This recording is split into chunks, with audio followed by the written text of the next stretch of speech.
The anus isn't a genital, is it? It's not. No, it Um, doesn't play any active role in reproduction, which I think is the definition for genitals. I mean, I've heard of ass babies before, but not. I don't know that's the same thing. And I don't have a huge frame, so I shouldn't be able, like, my machine should not be allowed to give me double D's because that would just be ridiculous, right? I don't think so. Yeah, I want to be a dolphin. You're about to listen to Whiskey Hell podcast, a show centered on recent news, excellent craft beer, and absolute debauchery. While the guys are getting ready, you can reach them on Twitter at whiskey_hell. You can also go to the whiskeyhellpod.com or email them at whiskeyhellpod@gmail.com. At the end, be sure to drop them a review as a thank you for the content. Looks like they're ready. Enjoy the show, and listener discretion is advised.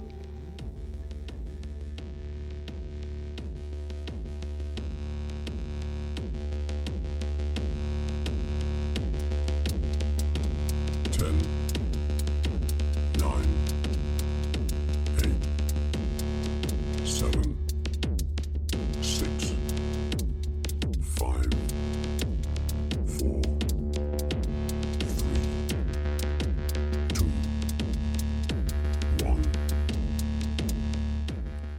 Saturday night, April 29th. It is 7:14 in the evening. This is Whiskey Hell, your news podcast. How's it going, Fitz? It is. It's going great. It's going great now. What a week! What a crazy week. Just personally, but also just the news stories. We have got such a full show for you guys tonight. I know we keep saying that, and I know we keep saying we're not going to keep saying that, but I'm going to keep saying it. It's just a really full doc tonight. And we got some really good stuff, some hard-hitting stuff, but also some really wacky shits going on out there. People are losing their shit, man. And they're putting weird shit in their bodies. Yeah, they are. Well, in all defense, and not to give away the punchline here or to bury the lead, but in all defense, that woman didn't ask for that bullet in her clitoris. No, she didn't. She totally didn't. But I think the guy who had the anus Oh, yeah. had a light bulb in it, I think Yeah. he might have meant to do that, but we're going to have to get into the story. No, I think so too. Light bulb anus guy, he definitely meant to do that. So that's how the show's starting, is things in genitals or in genital area. It's the anus isn't a genital, is it? It's not. No, it doesn't play any active role in reproduction, which I think is the definition for genitals. I mean, I've heard of ass babies before, but not. I don't know that's the same thing. I really hope not. Ass babies. Wow. We're hitting on all cylinders here. Hey,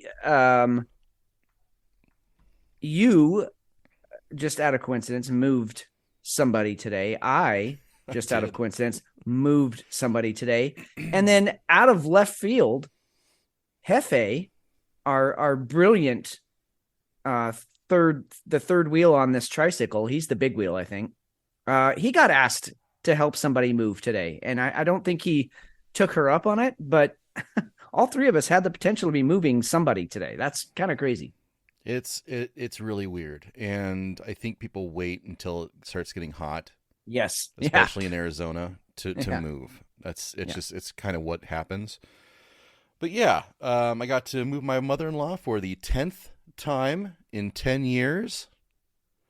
Yes, that's once a year.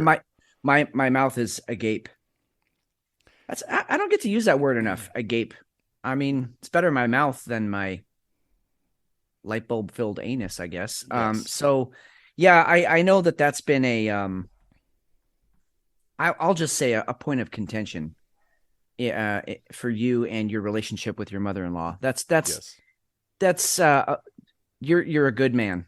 That's all I'm going to say. You're a good man for doing that, because that's a lot of work. or a complete and total sucker. One of the two. I mean, either way, tomato, tomato. You know. What beer are you drinking? Okay, I am so excited for this beer. You don't know how hard it's been. Had this thing in the fridge for over a week, and it's been calling to me. It's like whispering, like, "Hey, Fitz, you know, you could just take a sip and no one would know." But this, yeah, exactly. This is from Boulevard Brewing, which they make a lot of solid stuff. This is one of their limited releases, and when I read this thing to you, you'll know why I had to pick this thing up. This is called their barrel aged churro grande. I can't roll my R's after churro. There we go. Churro grande. This is an imperial brown with cinnamon and other natural flavors. Wow. So this one's an unusual one.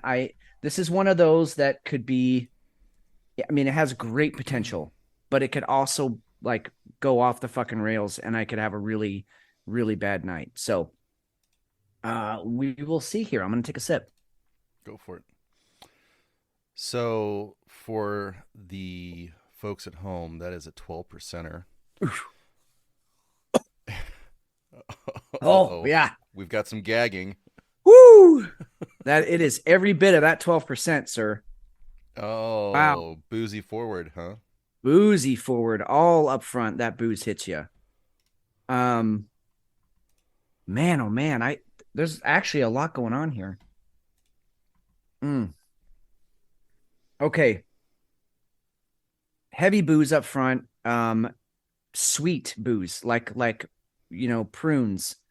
A little bit of cherries in there. You also get the warm leather on the back end. Oh, the nice. cinnamon is subtle. Okay. Which I like. Yes, which I like because you can overdo it with the cinnamon. I wouldn't exactly say this is a churro.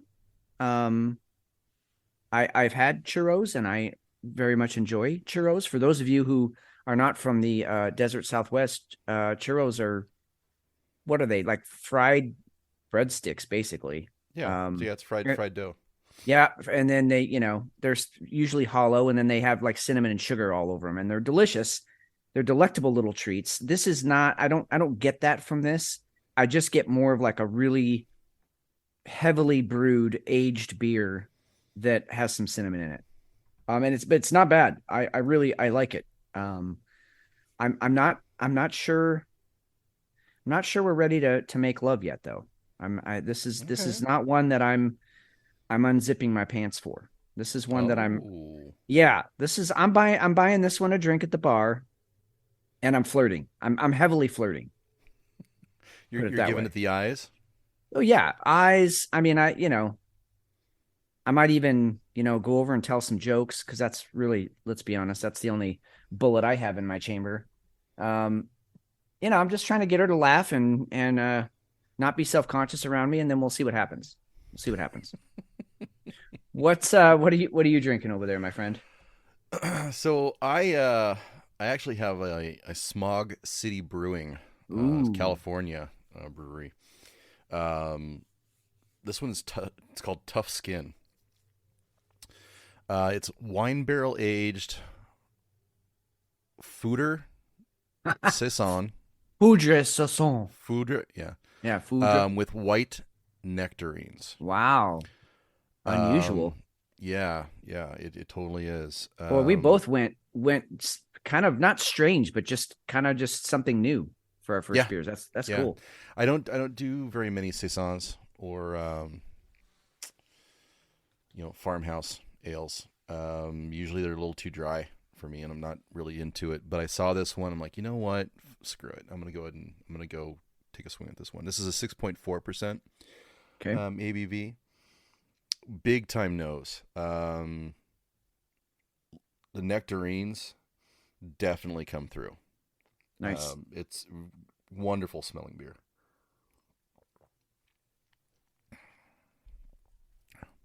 Tart, not too tart. Pretty dry, but they nailed it though. It tastes like a nectarine. It's nice. Like, the juice from the nectarine after you bite into it, just kind of yes. explodes. Yeah, it's running down your face and exactly. Exactly. In fact, I should have gotten a second bottle so I could put some just on my face too. There you go. So I might still do it. We'll see. But yeah, really good. Really good saison. Excellent. Yeah, I mean, I'm enjoying this beer so far. You know, I got a little quiet there. I was thinking there's got to be a play here when you're talking about the juices running down the face, you know, down the chin. Yep. And for all of our myriad female listeners out there, I was going to try and make that somehow sexual, but I think it just kind of stands on its own. It just is sexual. Yeah. Nectarines are, you know, sexual, and when juices are running down your chin, I mean, that's, you know, ladies, you know what I'm talking about. You know what I mean. And I like a good tight nectarine. Oh, who doesn't? Who doesn't? Anyway, tight nectarines. So far so good. That's a hell of a start to the show. I like it. Yeah. Let's go ahead and take a quick break, and then we'll get into housekeeping because we have an announcement that is pretty important. Excellent. Fitz, we are going big, aren't we? Go big or go home. So Twitter has their new subscription service, and you're starting to see a lot of folks jump on board with it. Now, I'm not sure how a lot of them are using it, but we've applied, and we're hoping to start subscriptions hopefully in the next week or two. There's a review process. They have to go in and look at it and make sure, you know, you should be there and all this kind of stuff and whatever. But so we're going to have a subscription, which isn't going to change too much of what we put out as far as Twitter goes, but we're actually going to add behind the subscriptions a ton of stuff for anybody who's going to subscribe. So we talked about a little bit of this, and I kind of wanted to riff a little bit here because I know we'll probably have some listeners chime in with us later. But we want to get more beer reviews out there. We want to do a little bit more opinion-based tweets. You're going to get a lot because we also don't retweet or send out a lot of the stuff that we have for the show. Anybody who has a subscription, you're going to get all the news that we're going to have on the show, and then some. Yeah. Planning on possibly doing other audio, maybe some video at some point. But we really want to start bringing more content and be a little bit more consistent in what we're showing during the week. So that way you're still going to get the same show, no doubt about that. Nope. But we want to give you guys a lot more on Twitter.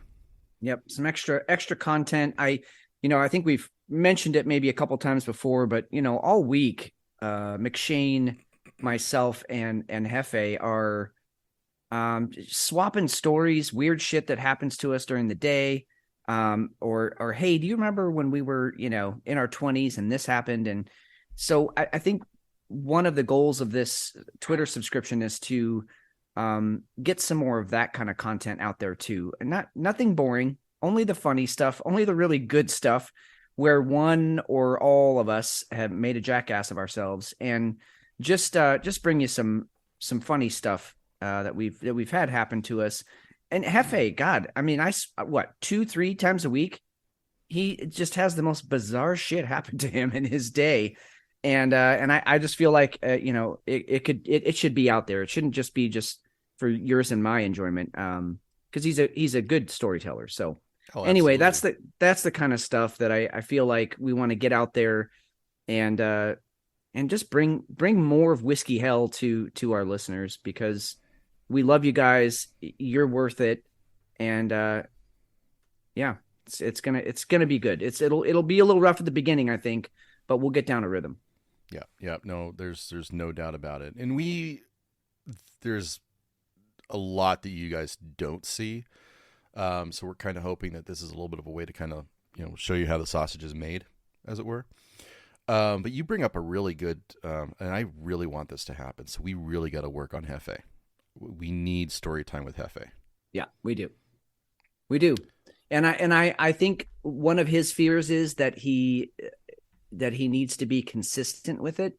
And I think one of the charms of it is you just never know when this random video is going to come across. Yep. I mean, it could, I could be in bed and I'll wake up the next morning and he's left us a video about something weird that happened at the casino. Or, he'll just send like 3 or 4 in a day of just weird stuff that's happening on his travels for his other job. I swear the man's a Jamaican, right? I mean, he's got like 6 jobs. And so he sees a lot of people, a lot of things happen. And so anyway, I just, we got to get him to be ready for this because, he's got some funny shit. What about bringing back Ask Drunkards? Yeah, we could, or Ask Whiskey Hell. ask Whiskey Hell. Yeah. I mean, we could definitely bring something like that back. I think, yeah,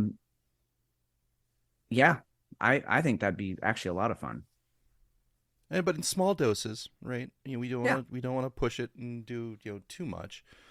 But yeah, I think that would be fun. So that's our big announcement this week. There you go. So now it's all up to Twitter to do their thing. They just need to go through and approve us, and once they do, we will start subscriptions, and we will make sure you guys have content. And even if for some reason they don't, we'll do a Patreon or something along those lines. We'll figure something else out. Yeah, I'd like to keep it all on Twitter, just because we're in there all the time. Yeah.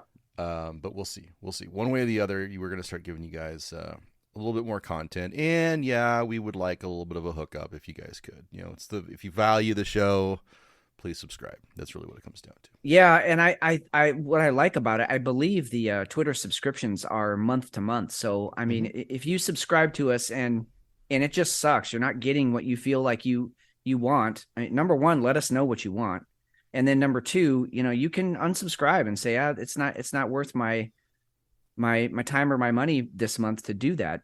So It's not, you're not locked in for a whole year or anything like that. It's just right. If you appreciate what we're putting out, then, some cheddar would be nice. But if you don't, we get that too. That's okay. You're still going to get Whiskey Hell every week, and you're going to get the best of what we got. Yep, exactly. So with that, let's go ahead and dive into some news. Where do we start?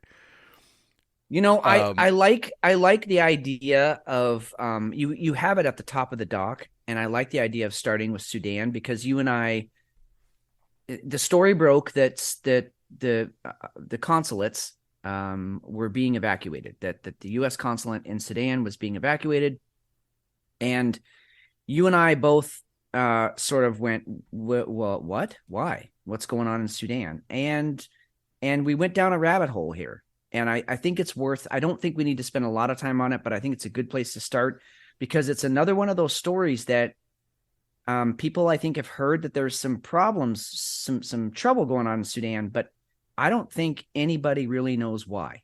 And so we'd like to bring that piece to you tonight. So, like you were saying, we had this big evacuation, and we put some troops on the ground. Embassy was cleared, and it turned into a whole big thing. But leading up to that here's where the interesting stuff comes in. Yeah. February 11th, 2023, Sudan approves a naval base for Russia. Oops. A 25-year lease. Interesting, right? Oh, very. Extremely. February 16th, the U.S. sends $288 million to Sudan for aid. Democracy aid. March 9th of this year, Victoria Nuland goes to Sudan to talk about democracy. Yeah, of all people. That one to me, I was like, really? People. Yeah. You? She's Victoria? not even. Yeah, she's not even the Secretary of State. She's like the second. She's basically an aide. Yeah. But she's been around for freaking ever. So you know that she's seen some stuff. So the embassy's evacuated, and then April 25th, the WHO comes out just this week and warns of a biolab that was taken over by rebels. Does this sound even remotely familiar? Ah, damn. I mean, mean, it's like they have a playbook and they only ever wrote one playbook, and that's the only one they can thumb through and try and get new ideas out of this one playbook, and they're not.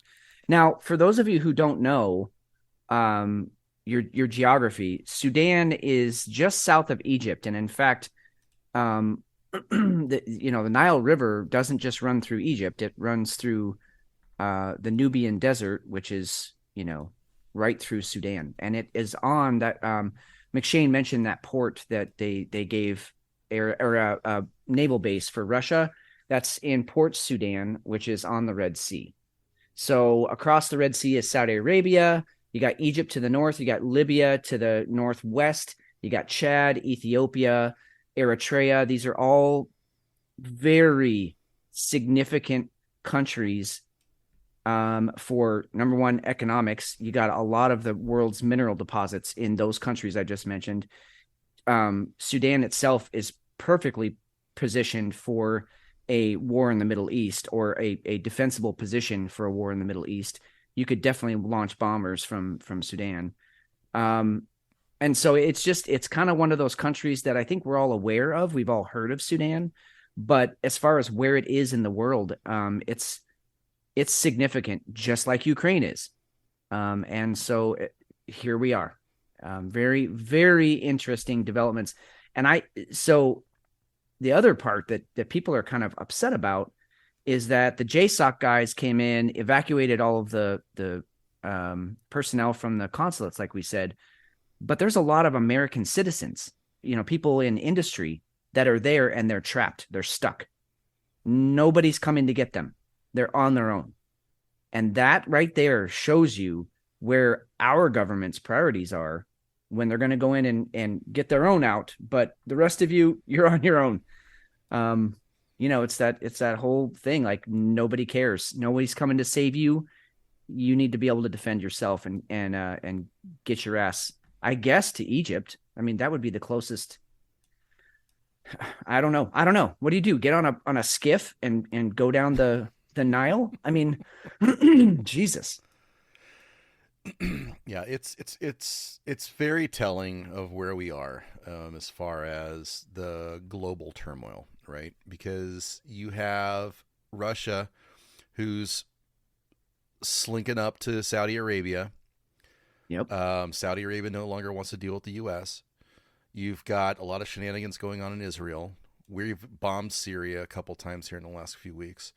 And then you still have, just a short jump away, you've got everything that's happening in Ukraine. This looks like it's going to be another proxy war. It really does. And I don't know.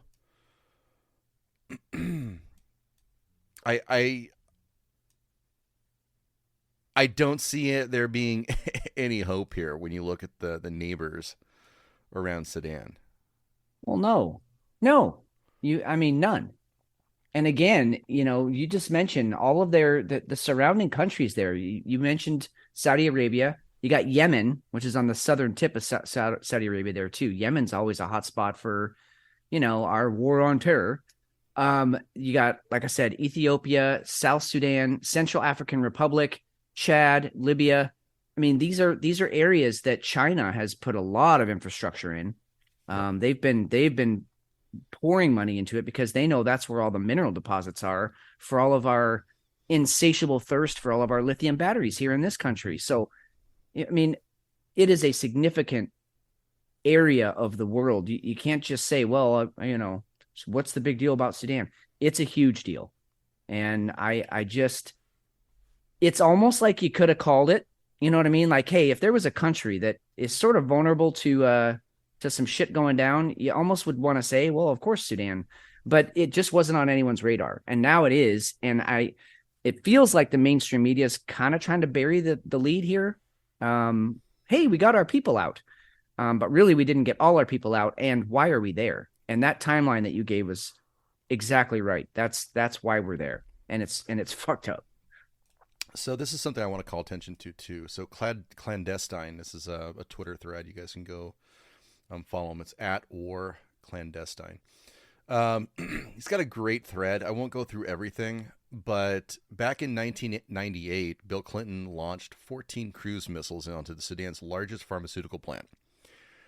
Now, it was claimed that it was actually making chemical weapons, and that could never be proved. But what it actually ended up doing was it took out a massive, massive pharmaceutical plant, and who was able to go ahead and slide right in? Yeah. Our Wasn't big that pharma. wasn't that pharmaceutical plant that was like independently owned? Like, I mean, Yes. it wasn't a quasi-governmental. I mean, somebody privately owned that, and they were making, cheap medications for people, and we just can't have that. We just can't have that. And it created a massive shortage. It did terrible things to the Sudanese. But we were able to go ahead and step in and say, you know what, hold on. We've got the pharmacy ability here. We can go and we can get you back up and running. And it's a blatant, we bombed them for big pharma. I mean, that's what happened. Hey, McShane, you are sounding cynical, my friend. I am. Oh God. I mean, you do. Yeah. This is a fantastic thread, by the way, for those of you. I mean, stop the podcast right now and go check this thing out. I mean, this clandestine person, whoever he or she is, really does a nice job of not only a deep dive, but hey, look at this. Oh, and then look at this, and then look at this and this. And you start lining all the dots up. I mean, this is like a preschool connect the dot game. It doesn't take much to all of a sudden you start to see the picture of what's going on in Sudan and why we're there. Crazy. And apparently this at war clandestine was one of the ones who figured out there were biolabs in Ukraine. And he was kicked off Twitter for it. So he's back under the new regime. Yeah. And it's just it's interesting. It's really, really fascinating. But yeah, and the biolabs that's in Sudan, they're talking about having cholera in it. Polio, that's the other thing. Measles. Yes, there's some nasty shit going on there. And some of the stuff, I mean, we've all heard about like smallpox, that if that ever got out again, that would be devastating to the world population. But any one of those that you just mentioned, cholera, polio, those are also not fun things, guys. I mean, this is a major security threat to the whole world's population, not just the United States or whoever, whatever sticker you want to slap on Sudan next. And God, the smugness of the State Department answering questions about what's going on in Sudan. Yep. And at one point, what's his name? That fuckface you just had on the screen there. I don't remember his name. Thank you, Blinken. I was gonna say Blinken. I'm like, no. Anyway, at one point he's like, well, why don't you? He said to a reporter, "It sounds like you know a lot more about it than I do. Why don't you tell me what's going on in Sudan?" It's like, fuck you, dude. You're the one behind the podium. You're the one that's supposed to be telling us what the fuck is happening. And they're just so smug about it. God damn. I really want to. And that's what they go to when they don't want to answer the question, right? Right. You tell me. Yeah. Well, obviously you've got something. You've got more information. Yeah. Well, no, we're just not willing to hide it like you are. Yeah, I like this. Stay right there. Clandestine. No, yeah. He says, however, the main thing that you should take away from all of this is that the U.S. NIH, National Institute of Health, have dangerous diseases labs all over the world, and they can get out at any time, and they have repeatedly been compromised in war zones. And as you said earlier, McShane, here we are again. Does this sound familiar to anybody? We're just playing with fire. It's like we want these things to leak out, and never mind. I won't even finish that sentence. Anyway, so Good that's stuff. Good that's stuff. Sudan in a nutshell. Definitely, you can. Those of you out there who are interested can do a deeper dive and find out really all the geopolitical stuff that led up to this catastrophe. I'll just call it what it is, and it's just another front that we're going to have on a global war if war does indeed break out, which it seems like we're marching that way every day, closer and closer. So we got a Hefe sighting. We got a Hefe sighting. This is Hello, Hefe. tremendous timing, Hefe. How are you? I'm doing great. How are you guys doing? You're doing great, huh? What's happening over there? Nothing. Just still alive. Oh, hey, that is great these days. That's a good call. It's a good call. Yep. Hefe, what's the goings on over there at the casino tonight? Any crazies? Any big spenders? No, it's actually kind of dead tonight. It's weird. Last night was busy as shit. Tonight it's just kind of sporadically. I don't know. They're here and there. Nothing good though. Not yet. Hey, Hefe, you're familiar with the concept of a conscript, right? Like if I conscript you for an army, you might not actually be a soldier, but I'm conscripting you, and now you're part of my army. Yeah. Okay. So McShane and I are conscripting you. All right. Okay, you're a conscript now, and we want you to.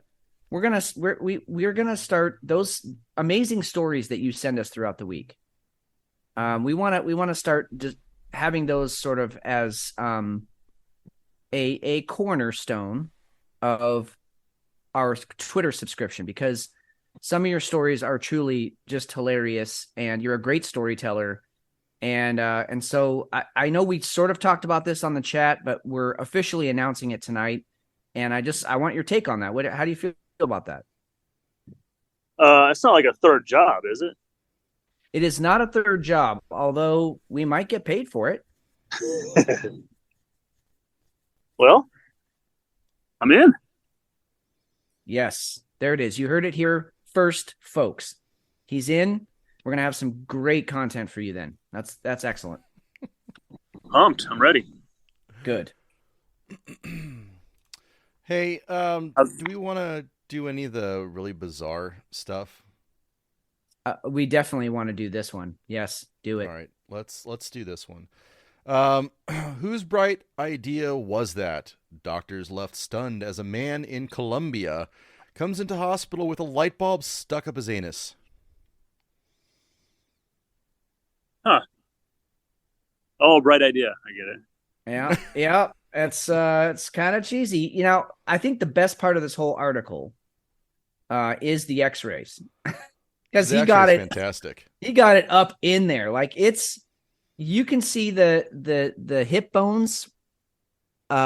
He's got it up in the cavity there. I mean, it is well protected by his hips. I'll just say that. Oh yeah. Do you remember that? It was I can't remember what it was.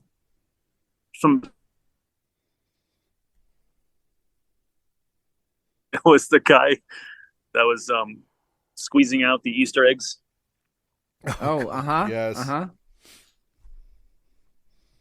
So why couldn't this guy just squeeze out the light bulb? I think it's the shape of it. I mean, I don't know, because I kind of had that question too, because if you're loose enough and or lubed enough to get it in, you would think you could, push, like having a baby or whatever, and get it back out. But apparently he couldn't. And I think it's because, look at the direction he put the wide end in first. And so I think it created a like a cavitation, like when a bullet enters water, it's called cavitation. I think that's what he caused when this thing went up in there. It caused like a back pressure, and so now he couldn't force it out.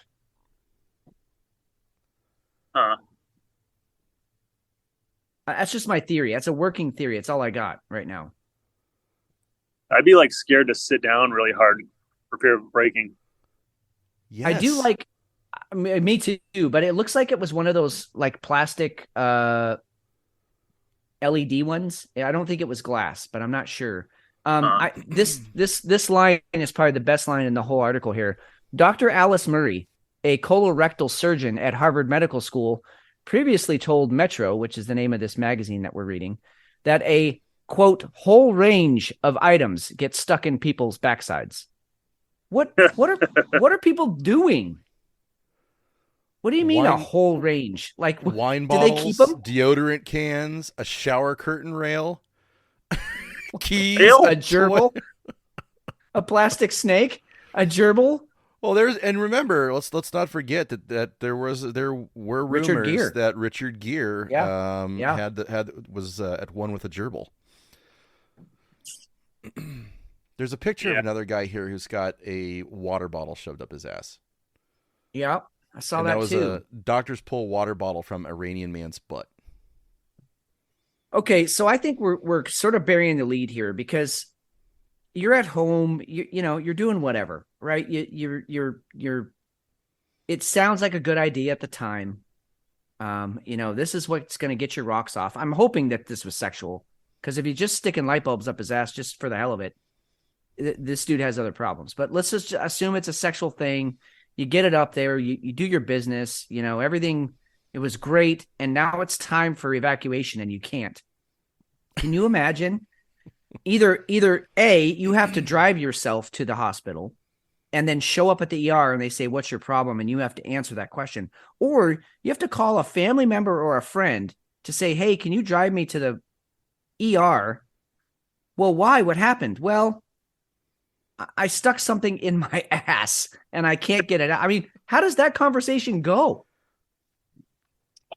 I don't know. I don't know. I mean, honestly, I would call either one of you. Great. I totally would, because I know I could trust you with like you wouldn't judge me for sticking things up there, but I also know that you guys would give me shit the rest of my life. Oh, absolutely.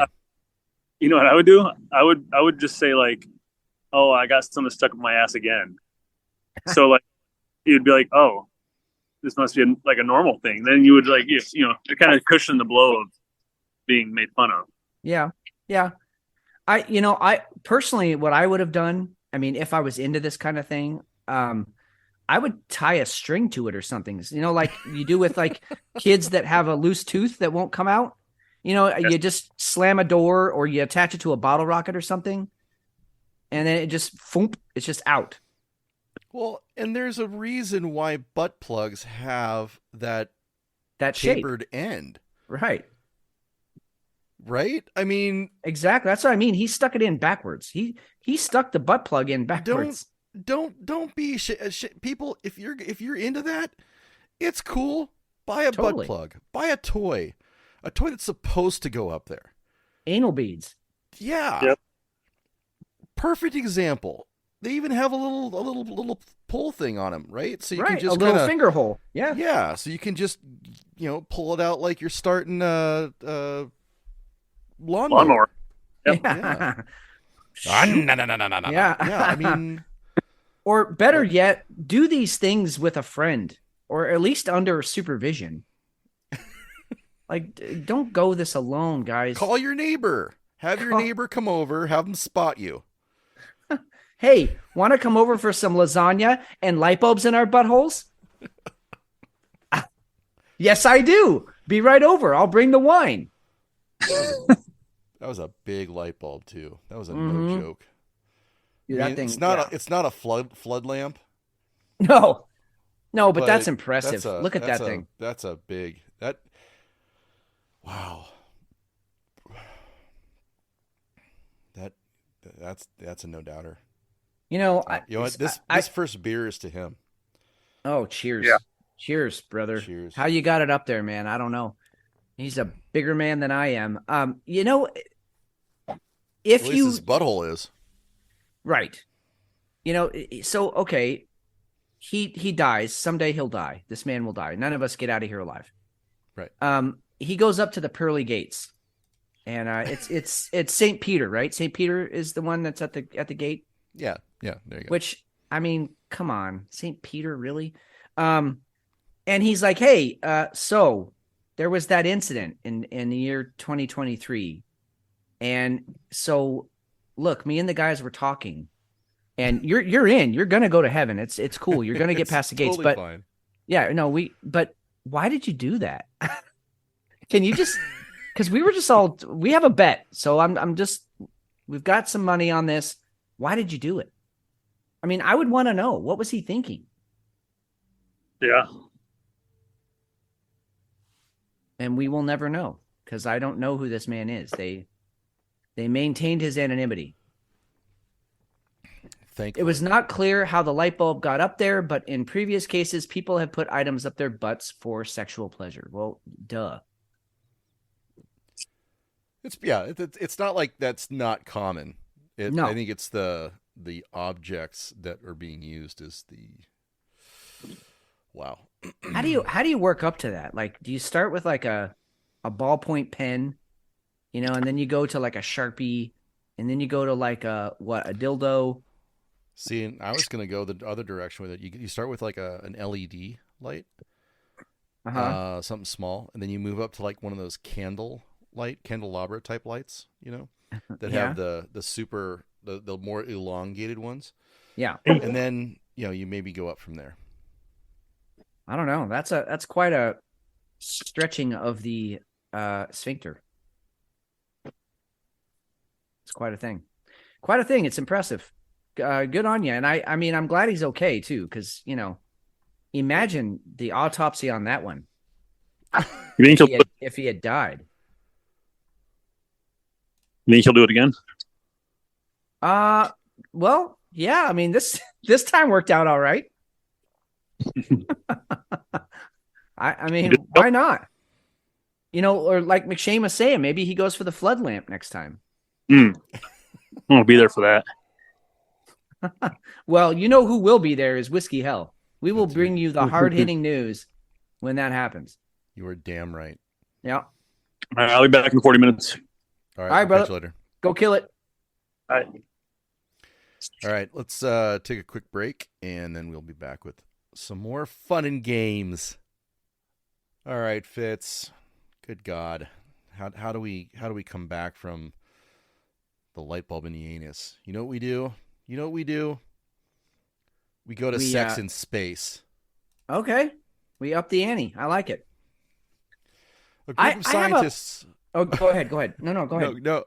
A group of scientists are exploring what sex in space will be like. Space tourism has opened up the possibility that sex in space will occur. You're telling me it hasn't yet? I'm sure that it has. I'm positive that it has. In fact, I believe astronauts have been asked before. If that's, I mean, and they're very clinical about it. Like, yeah, we need to know how that might work up there. So yes, we've done it. I mean, that was the reason that I was chosen. Because I guess I give good weightless head. I don't know. But I mean, I'm sure it's happened before. And I kind of have a problem with this article. When I first found it, I was like, oh, this is definitely going on the dock. But it's kind of a weak article, because the gist of it is, hey, we need to explore this because there's going to be space tourism, which has already started. There's going to be missions for, multiple people to get to Mars. And so we need to know how this is not just the act of sex, because that's okay, whatever. I mean, I think we can all picture that. You can be pretty much in any direction and still pull off doggy style. But pregnancy, hormone levels change when you're in a weightless environment. Nutritional demands increase, decrease, all of those things. So I think that's more the tack they were taking here. But I mean, could you imagine, like, okay, we're on a mission to Mars. You hook up with one of the other people on the ship. And now one of you is pregnant. I'm being very careful not to use too many pronouns here, but one of you is pregnant. Let's be considerate. I want to, because apparently men can be pregnant too. And so now you're having a baby on an alien planet with different gravity, different atmosphere, different elements, possibly different life, bacterium or fungi, viruses. Who knows? And you got to have this thing, a million miles from home. that's to me, that's kind of mind-boggling that we're even talking about that. Well, it is it is fascinating. Because I don't know how the mechanics work, right? How would you get pregnant? What does ejaculation, how does that work inside somebody's body at that point, right?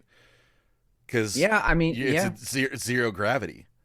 Well, I know, I don't know. but I would think it's a tight enough space that the little flagellum would still work, right? I mean, it's not they're not I fighting don't gravity. know. They're just fighting.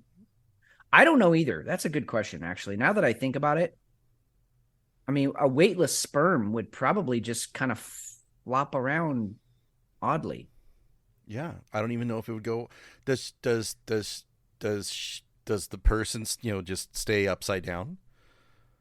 I don't know how that works. I really don't. Yeah, I mean, and that's the other thing is like a fetus developing. You know, the crystals in the inner ear would not form correctly if you were in a weightless environment as you were in gestation. Right? You need gravity to know which way is up. Yeah. Like that's a huge milestone in human development. You know, the last two things to complete their development during gestation is hearing, and then vision is last, your eyes. And if you don't know which direction is up, that's, I don't know. I mean, interesting questions. I'll tell you, if they're asking for volunteers, I will gladly go up there. And absolutely. I mean, some of those astronauts are good looking ladies. And totally. yeah, so and it's for science. It's of for course, science. it's totally clinical. I got no feelings involved. God. Yeah.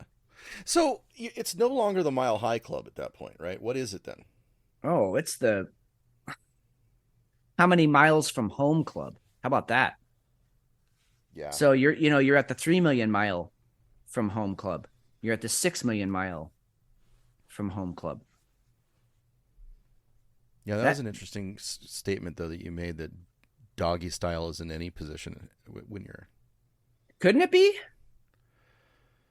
I would think so. And if she's writing you,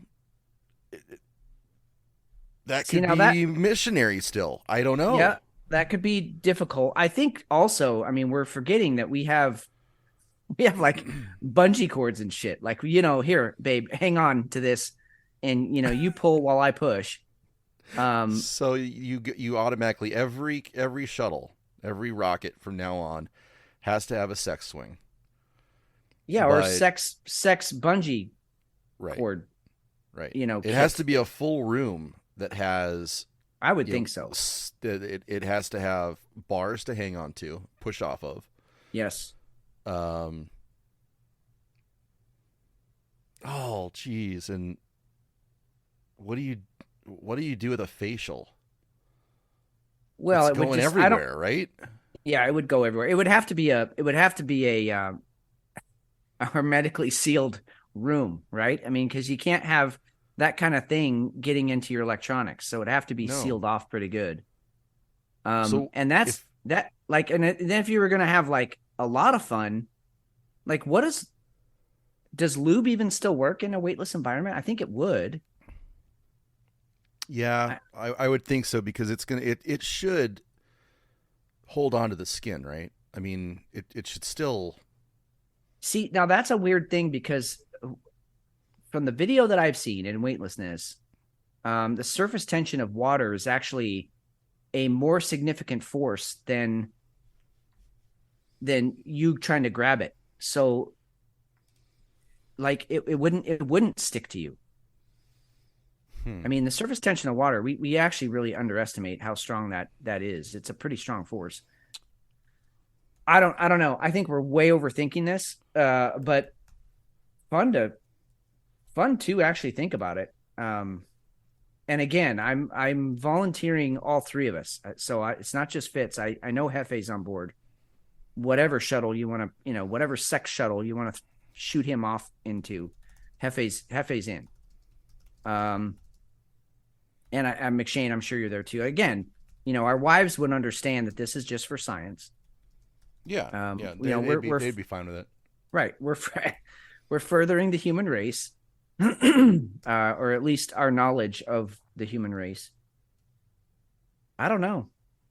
I mean, because So a lot of stuff would be the same, right? I mean, like foreplay, you know, kissing, you know, hands wandering the body, stuff like that. Oral, you know, fellatio. I think a lot of that would, I mean, other than the fact that you're sort of multi-directional, but that would all still be the same. You could latch on and make all that happen. But the actual act of copulation, I think that could be tricky. I think you would need some kind of aids, straps or whatever, like we were talking about. now I'm gonna write Bill Nye and Neil Neil deGrasse. Neil deGrasse, because Neil they're Neil the ones that we need to go. Should I ask Michio Maku? Neil the asshole Tyson. Yeah, definitely ask Michio. He's done some really interesting thought experience. You know what I was just thinking about too? Again, we're overthinking this, but you know, testicles, I believe there's a component to testicles hanging down out of your body in order to maintain the proper temperature for, you know, sperm to be alive. In a weightless environment, they might not hang down far enough, that you might be too hot. You might be killing all the sperm. Or maybe it's just really fucking cold up there and they're sucked up in your body. And I don't know. It's interesting stuff, dude. My mind is blown. I'll tell you what, this 12%er is really making me think deeply about this problem. And I probably shouldn't be. How's your beer coming? It's actually very pleasant. It's very, very pleasant. It's an easy sipper. It's not the least bit. You know how some farmhouse ales are just way too dry, and like that gets in the way of the flavor. Yes. Even. Yeah, this isn't that. It's a mouth-watering beer as it warms up. Also, it's really it's nice. It's nice. I would buy this again. I totally would. Nice. Good to hear. I would definitely buy this one again too. It's as it's sort of opened up. There's some more subtlety and flavors coming out. Still really, really boozy though. I think that would be the one thing that I would maybe dial back a bit in the next batch here, Boulevard, if you're listening. It just really hits you. It's almost overwhelming. But you know, when was that bottled? I'm a professional, so bottled 2023. Okay, so I wonder how that's going to taste in a year. True, because it does settle down.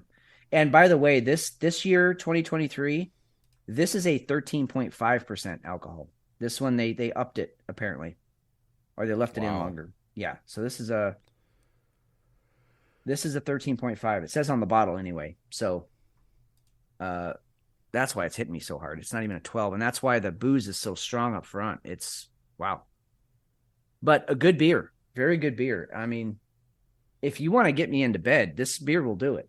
I mean, who pretty much whoever you are, I'm ready. I'm loose. So you could stick a light bulb in my ass. I'm ready. Nice. I'm loose, baby. Are you ready for beer too, or were you just checking in? No. Well, yeah. Did I drink it too fast? You're fine. It's only a 12-ounce bottle. It's not a. It's not a bomber. It's only a 12-ounce bottle. So okay. I feel like I'm doing okay. All right. Well, yeah. Let's go and get in the beer too. I love it. All right, we'll be right back. All right. So coming back, I have a new brewery that I've never had before. All right. My beer 2 is going to be a double IPA, and it's actually by a brewery called New Anthem. They're out of Wilmington, North Carolina. North Carolina. I like it. Ooh. Yeah, that sounded like a dirty opening of a can. Yeah, that was... Smells good. It's a double IPA, 8.3%. Nice. English yeast, Amarillo, and Mosaic hops. So I'm pretty sure I'm going to be happy with that. Yeah, Pours. I would say the Mosaic hops are my favorite in an IPA. They're bitter, but they're not overwhelming, you know? Yep. Let's see what we got here. Smells dirty. Very, very hoppy. Pretty good size head on it. And it's a sweet dippa. Nice. So, a little bit of pretty bitter at the back end. It still has a piney smell, Okay. but it's a well-finished double IPA. Good mouthfeel. Mouth-watering. Yeah. That's how I like my double IPAs. McShane is happy. Excellent. Woo! All right. What do you got? Well, this is one of those cans that just fucking irritates me, you know? There's not enough information here. So this is from Upright Brewing. Okay. They're a Portland outfit, and apparently they collaborated with Masala Lab, which I'm not even sure what Masala Lab is, but from Upright Brewing, this is their chai stout. And I love stouts. I love chai tea.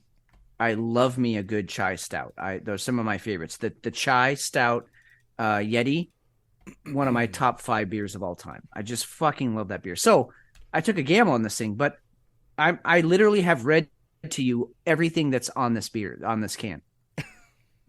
That's no ABV. I mean, That's it's a it. 16-ounce can, but they don't even tell you it's 16 ounces. Well, there's okay. I'm sorry. There is a warning here from the Surgeon General saying that women who drink alcoholic beverages can fuck up their kids. That's all that's on this fucking can. There's nothing on their website. Look at it. It's terrible. Milk stout made brewed. That's With a that's spice- exactly what the can looks like right there. Yeah. Blend from our friends at Masala Lab. Bright and earthy aromatics contrast the warm tones of the base beer. This is the worst writing I've ever seen in a professional brewery website. So I guess it's awful. It's terrible. I already my review of Upright Brewing sucks. Now they can save themselves here with a decent beer, and I guess I'm gonna have to use my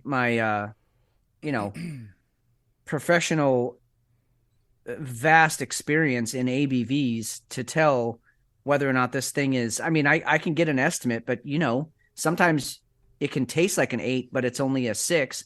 And sometimes it can taste like a 6 and it can be a 12. Right. So who knows? But anyway, I'm gonna give it a Dancourt here.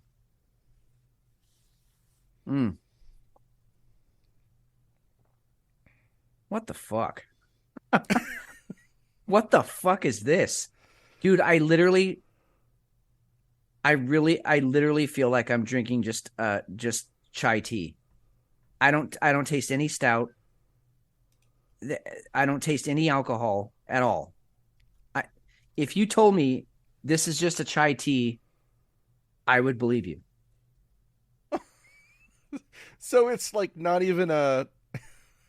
And it's a weak chai tea. It's not even strong. This is fucking terrible. What the hell? What is wrong with these people? Oh, no. Wow. I'm really... I'm sorry. Well, there's... Okay, there's Masala Lab. It's a... Yeah. It's a local Indian restaurant. I'm sorry. Only in Portland, dude. Seriously, Portland. I was just going to say that. I got Portland in a fucking glass. It's weird. It's less than you expected, and they're probably going to kick you out for being too loud. What the fuck, dude? This is weird. That's a weird beer. I can't even vouch for the fact this is a beer. It's probably like a 2%er. What the hell? Okay. All right. So there's ways around this, right? There's ways around this. Let's call on Untapped. Okay. All right. We're gonna go to Untapped. And I don't care about that.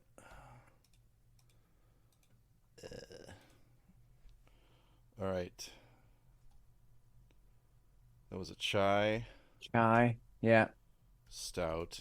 Chai stout from Upright Brewing. Upright Brewing. There you go. All right. So it's a 3.5 stars. I was going to say 3.5%. That's what it tastes like. I mean, no, look at the ABV NA. That's weird. They don't even know. It might not even have any alcohol to it. I seriously, and I know I know that I just drank a 13.5. So I mean, anything under that is going to taste. But this is, wow, this is a really unpleasant experience, and I'm sorry that our listeners are having to go on this journey with us. Well, enough of that. So today, when you were moving, I have a question for you. Right. What was the heaviest thing that you moved, do you think? So the heaviest thing that I moved, so she has this marble mother and baby. It probably weighs about 60, 70 pounds. And it's just, I mean, it is this thick. Wait, it's like a statue? Marble. Yeah. Okay. I'll send you a picture of it so you can see it sometime. Oh, okay. But that was probably what the heaviest thing was. And the nice thing was that she gets movers now, so we're doing mostly the smaller stuff. Okay, I see. All right. It wasn't, that's good. I mean, it was a long fucking day, a lot of driving, but Yeah. it wasn't like I didn't throw my back out or anything like that. So that was fine. What about you? Well, the reason I'm bringing this up is because, so a buddy of mine, his mother is, she's 84. Her health is failing, and she had a fall, and so he's moving her in with him. He's a bachelor. He's got a 4-bedroom house. Why not? Let's move you in. That way you're close. So I helped him move her into his house. And he said, yeah, we got some bookshelves, we got a bed, a coffee table, some outdoor furniture, a chest, a vanity, a chest of drawers, a night table, typical moving things. But then he says, and then we got to move the piano. We're going to get my mom's piano over. Oh, boy. So I'm like, all right. I mean, I'm assuming that he's moved this piano before himself. Right. And so I show up, and I've got those moving straps. I don't know if you've ever seen those things, but I have a set too. Yep. Yeah, they go underneath whatever furniture, and then you can put your arms through and really gain a lot more leverage. So I figure, all right, I'm going to bring my moving straps, and we'll get this fucking piano moved. All right. So I show up, and his biggest concern is the piano. So we start with the piano. So it's not even like I was already tired. I was fresh. I was ready to go. I mean, I was, if it was going to happen, it was going to happen first thing. Right. So we get the straps under this thing, and he says, all right, on 3, 1, 2, 3. And my God, McShane, I'm not sure I've ever had that much weight on my spinal, like all of my body was having to support this weight. I mean, it wasn't like sometimes you feel it in your lower back, or shit, my thighs are shaking because I'm, squatting so much or whatever. Right. I can't pinpoint an area of my body that was taking more load than any other, because everything just was screaming, put this fucking thing down. And when I say put it down, we picked it up about, I'm going to give us an inch. It probably was a half an inch. Wow. So we pick it up, and he's across from me, and I'm looking at him. I go, can you move your legs? And he goes, nope. And so we put it back down. So I'm like, dude, there's no way. and he's convinced that he and another guy moved it in there. And I'm like, well, then you were much younger, much stronger men. But then his mom comes in and she's like, no, we had movers bring that in. She said it was like 5 people brought that in here. So anyway, I look it up. Yeah, I look it up, and an upright. It's an upright piano. Okay, that's what my question was going to be. Is it an upright, or it had to have been upright? Okay. Yes, and it was an upright piano with probably 7 miles worth of steel cord in there to make the tones. Right. So I look it up, and I'm assuming it was about a 44-inch studio piano, which is anywhere from 400 to 500 pounds. Wow. So I mean, I'm not saying that there are no 2 men on the planet that couldn't move that, but these 2 men could not move that today. So we ended up sliding it back up against the wall, and he's just going to hire some young strapping lads to come and do that work for us. But I was shocked. I've picked up heavy things before, and I was like, okay, I'm going to have to, you have to adjust. You have to, get more structure underneath you and make it work. I've never picked something up where I literally felt like I was locked down. All I could do was put it back down. I couldn't walk. I couldn't talk. I couldn't, nothing. That's crazy. I was locked down.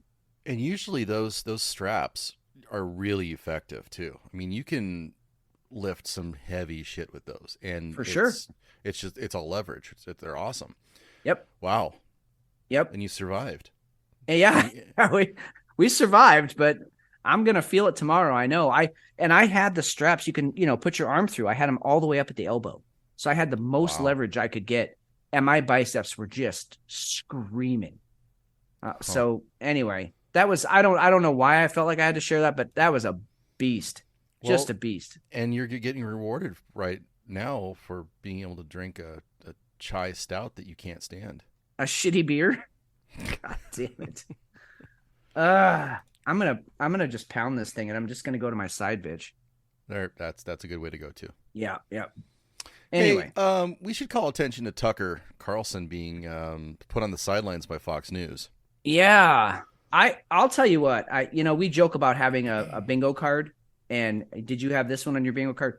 I was actually shocked by this news story. Yeah. I don't think anybody had this on their bingo card.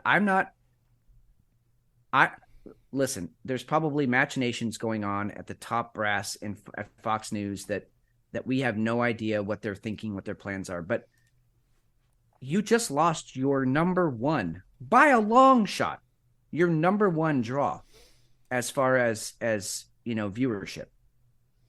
And it's gone now. No, and the next day Fox lost $962 million in market value. Almost $1 billion. Jesus. Yeah. That's how big that was. And they're getting CNN numbers now. Yeah, they are. So I want to play something for you. I don't know if you got a chance to hear this or not. But I want to play this. It's a quick, I think it's about 3 minutes. It's Tucker's he couldn't talk, he can't talk yet, but he's talking, right? Right. He's being subtle, he's beating around the bush a little bit, but he's saying what he needs to say. Yeah. Good evening, it's Tucker Carlson. One of the first things you realize when you step outside the noise for a few days is how many genuinely nice people there are in this country. Kind and decent people who really care about what's true, and a bunch of hilarious people also. A lot of those. It's got to be the majority of the population, even now. So that's heartening. The other thing you notice when you take a little time off is how unbelievably stupid most of the debates you see on television are. They're completely irrelevant. They mean nothing. In 5 years, we won't even remember that we had them. Trust me, as someone who's participated. And yet at the same time, and this is the amazing thing, the undeniably big topics, the ones that will define our future, get virtually no discussion at all. War, civil liberties, emerging science, demographic change, corporate power, natural resources. When was the last time you heard a legitimate debate about any of those issues? It's been a long time. Debates like that are not permitted in American media. Both political parties and their donors have reached consensus on what benefits them, and they actively collude to shut down any conversation about it. Suddenly, the United States looks very much like a one-party state. That's a depressing realization, but it's not permanent. Our current orthodoxies won't last. They're brain dead. Nobody actually believes them. Hardly anyone's life is improved by them. This moment is too inherently ridiculous to continue, and so it won't. The people in charge know this. That's why they're hysterical and aggressive. They're afraid.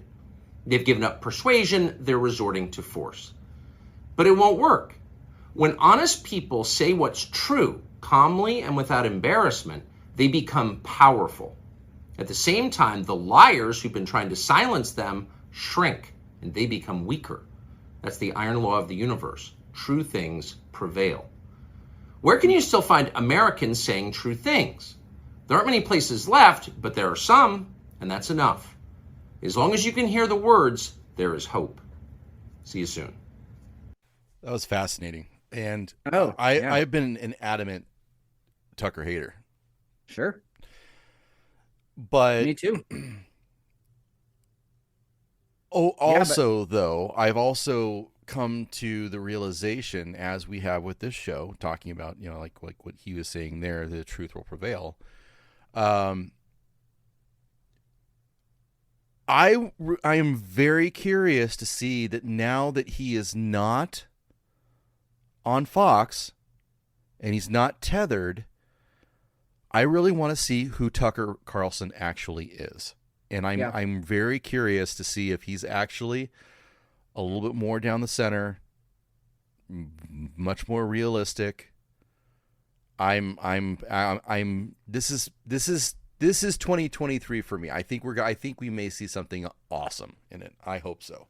I'm with you, dude. I really hope so too. And I actually, he has been, and we've actually had a few of his clips on our show the last, couple months, and not because we're fans of Tucker Carlson, but because of the fact that he's saying true things. He's actually on Fox News with the largest cable news audience by like a factor of 4, saying, actual true things about the vaccines and about the virus and about the lockdowns and about, just a lot of other stuff that Fox News normally wouldn't touch. January 6th, he had all the footage of that and some compelling stuff. And so I'm with you. I'm not, listen, on this show, I have called him the human boat shoe, but I also have seen some really kind of touching video from him just being a person, and he genuinely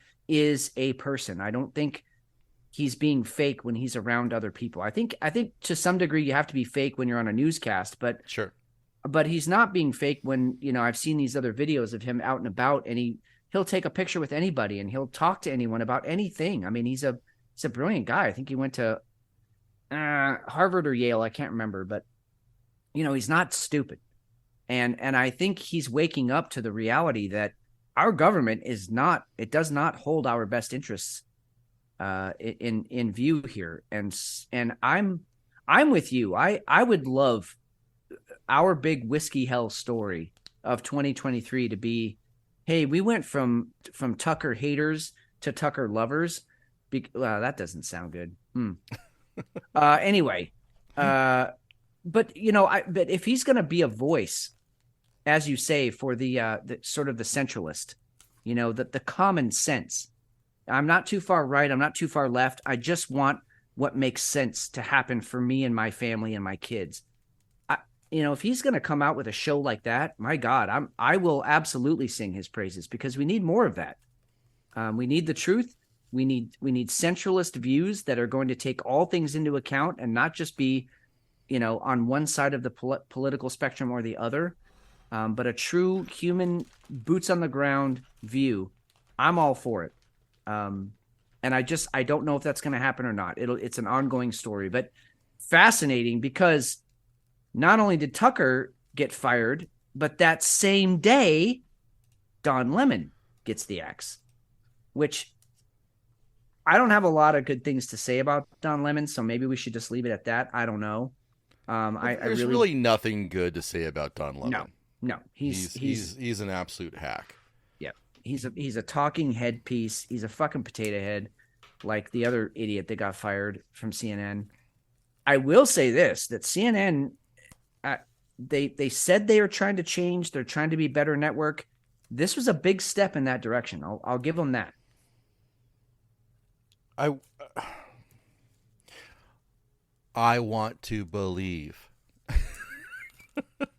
and I know this is not normal. I'm not. Usually we're a little bit pessimistic. We're cynical, right? You know, we've been there, done that, you know, bullshit. But I want to believe that this is actually going to be a little bit of a change. I don't know though. I don't know. I would love to be able to flip on Anderson Cooper and say, you know what? He's actually delivering actual news. Yeah. I would love that. I would love to see us, you know, having reporters actually at the location for, you know, places rather than living on opinion, actually give us the actual, you know, give us news. Yeah. So yeah, I don't yeah, know. I mean, like Walter Cronkite on the fucking, you know, roofs in London during the Blitz, you know, I mean, that kind of shit just, it'll never happen again. I guess that was the golden age of, here's the other piece of this that I'm sure our listeners, you know, being the very unbelievably educated and smart people that they are, this is probably not news to any of you, but just in case, if you follow the money, you know, Fox, you know, you get up high enough, Fox and CNN are basically owned by the same people.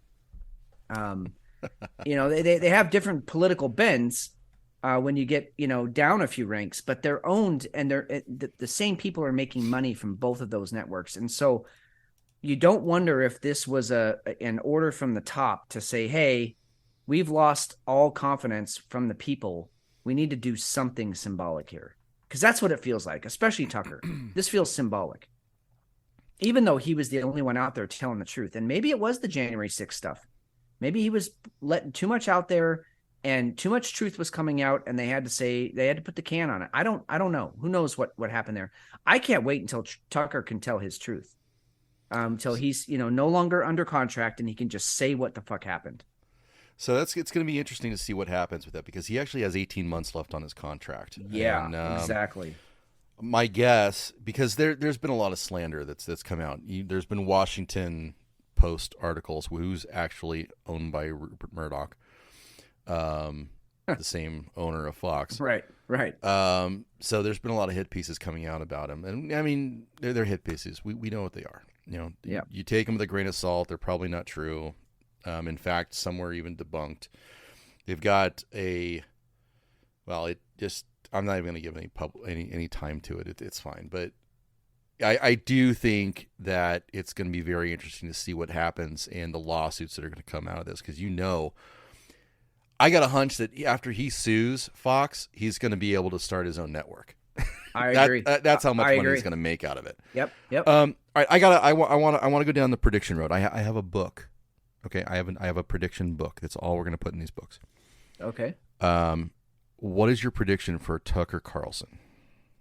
Ooh, will he go to a new network like a Newsmax, because that was already floated? OAN. Or was also does he, floated. Yeah. Yep. Oh yeah, it was OAN. I think it was OAN. It was OAN. Yeah. It wasn't Newsmax. Sorry. Yeah. So OAN. And I think that was a $25 million deal that was floated, and I kind of think it was actually ended up just being for publicity, because why wouldn't you? Hey, sure. Tucker will pay you $5 a week. Yeah. I'm in if you want to join Whiskey Hell. I'm just throwing that right. out there. No, absolutely. I mean, if you're willing to go against your contract, actually, you know, we could just have him as a guest. And then he's not violating his contract. He can go be a guest speaker anywhere. So yeah, Tucker, $5 a week, we're in. We've got room on our site. We can do it. We can host Pucker. We can host Tucker's show from our site. I'm offering. Why not? Right? Why not? Indeed. Okay, my prediction. Yeah. God, you know, I would really like to see him start his own thing. Like you said, I think you said it perfectly. Just to see who the fuck he really is. Right. Because I actually do think he's a genuinely good person who had to play a role. And if that role doesn't have to be played anymore, the movie's over, what could he do? I would love to see that, but I actually don't think that's going to happen. I think he will be signed to another network that is on the conservative side. I mean, if OAN is already coming out and offering him $25 million, yeah, that would be awful hard to say no to. I mean, that would be awful hard. So I think he's going to join a already established network somewhere and boost their ratings. I don't think he's going to go off on his own. I hope he does. I really do, but I don't think he will. Okay, so you're going to go with joins a established network. Yeah. And he'll bring some legitimacy to whatever network that is. I mean, it'll be a good move for him and for that network, but I don't think he's going to start, the TC network. I just don't see that happening. But I hope I'm wrong. All right. So I'm going to go that he goes rogue. He pulls a Joe Rogan and he takes he starts his own thing. Love it. I could see him being paid big by Spotify. Especially if they want to make it a local, which I think honestly, I think you still win there too. Because I would consider that an established network. Yeah. I could buy that. Yeah. So I think that still counts if he does like a Spotify deal. But I think he's going to go rogue. Dude, could you imagine? We do have a Hefe sighting, but I just want to get this last thought out. Could you imagine a Rogan, Lex Friedman, Tucker Carlson lineup on Spotify? Spotify would be a monster.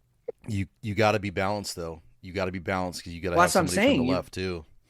Well, I think Rogan's kind of left. Well, not so much anymore. I think he was. But yeah, you're right. You're right. You'd have to have some balance. I don't know who you'd bring in because you can't bring in a Don Lemon, right? Because Don Lemon, he's a joke. He's a clown. Yeah, his career's done. We'll never hear from him again. I think he goes the way of Olbermann, and he's just this whack job that just says random stupid shit to get noticed. Yeah, very possible. Hey, Hefe. Hi. What's going, man? What's cracking over there? There's a customer here that's walking around, and he has blue jeans and a black tank top tucked into those blue jeans. Nice, classy. All right. And the tank top reads in the front, "All guns matter." Wow. I can picture this man. Like literally, like from head to toe, I can picture this man. You just painted a perfect picture. I know exactly who this man is.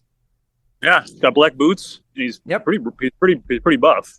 Of course, because working out is racist, and it's only for white males who are part of militant groups. So he clearly is part of that whole thing. You know what else is racist? Oh, God. Are you going here? I am going here. Washington's Olympia School District to axe music classes for pushing white supremacy. Wow. What a joke. Hefe, you've little kids, and medium-sized ones, too. And a tall one, too, I think, now. Don't you? Oh. Yeah. Yep. Are they involved in music? No, not really. Yeah, mine. I have a theater kid, but I don't have anybody in music either. Yeah, no, huh? Did you guys do any when you guys were in school? Did you guys engage in any racist music classes? I did. Oh yeah, I mean, we all had to learn the recorder, which I mean, I will just say this. I'm going to throw this out there. My recorder was black, So I don't know. I was mouthing a big black recorder. And so I don't know which way that's racist, but it feels racist to me. I played the trumpet in band. Ooh. Yep. Yeah. I blew the trumpet, and that is horribly racist, and I'm still repenting. Well, yeah. I mean, we sang that "You're a Grand Old Flag" song. Is that racist? oh It yeah, is now. I'm sure it is. It is Yeah, now. You it can't. definitely We used to is. sing "Swing Low, Sweet Chariot." That's racist now. Isn't that a slaver song? I You think know, it is. And I if you- actually loved if- singing it. The trumpet. I mean, I feel like that's racist mostly because, you're culturally appropriating Dizzy Gillespie is what you're doing there. Ouch! Jeez! Wow! Yeah. Okay. And I'm offended personally as a white male. I'm offended. Is And the act of I blowing? Does that make me gay? yeah, okay. All right. Cool. Let's go with that. Yep. I'm Yeah, pretty but yeah. sure just like anything near your mouth makes you gay at this point. If you're a man. Hey, did you guys hear about Leah Thompson? Speaking of that, and I guess. Now this is just a quick review for our listeners. Leah Thompson was the swimmer who is a trans female, was a biological male, is now a female, and competed in a swimming competition in college. I believe swam for Penn State. I'm not sure. Anyway, just dominated, just fucking killed everybody because, it's a man. And so now she has come out and said, well, I've accomplished everything I wanted to accomplish. I won the 500, and I also dated a man as a woman. And so this journey is finished. So now I'm going to transition back to being a man. I don't know that was true, though. Was it?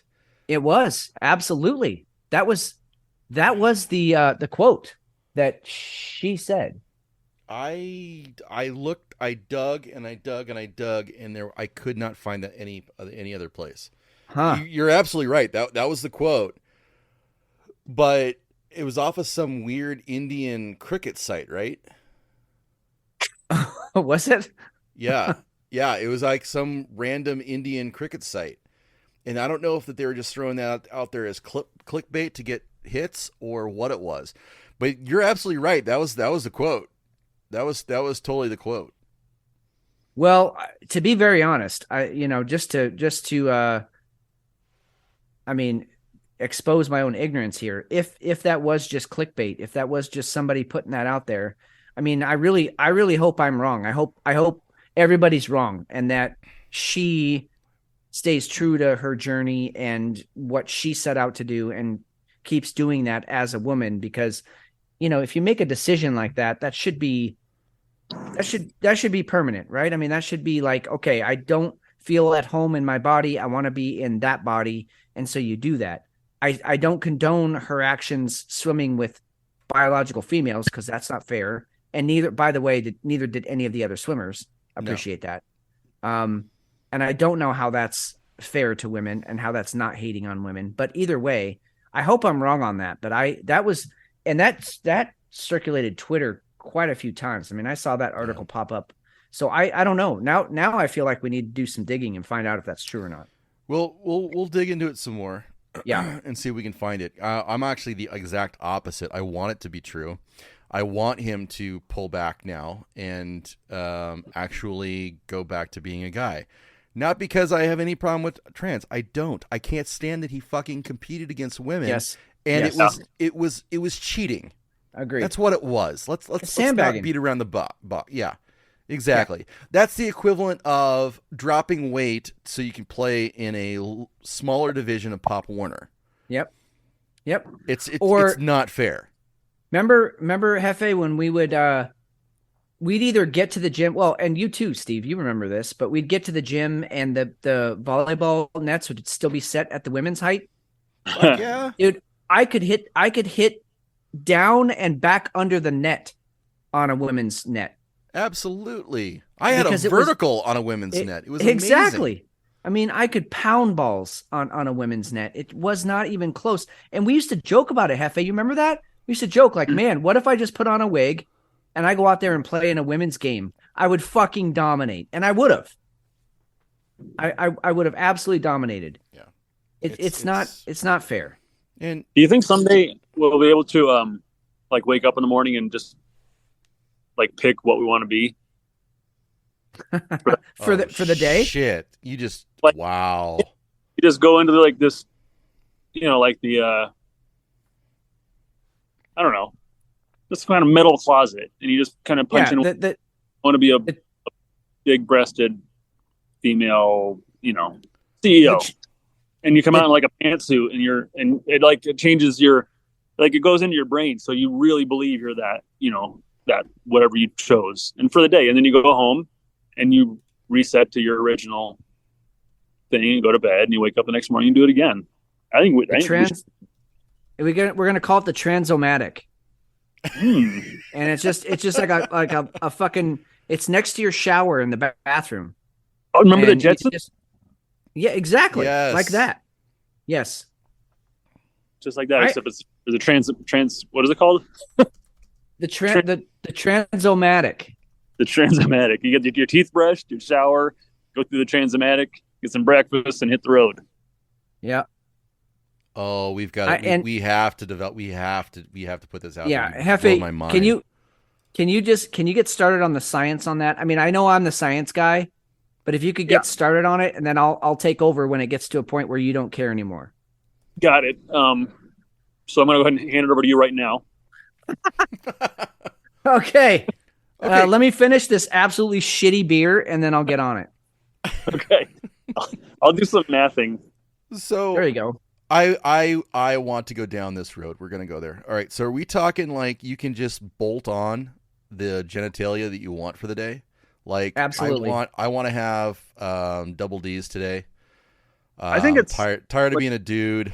I'm just gonna go ahead and I'm gonna strap on a vagina. I would think it would need to be.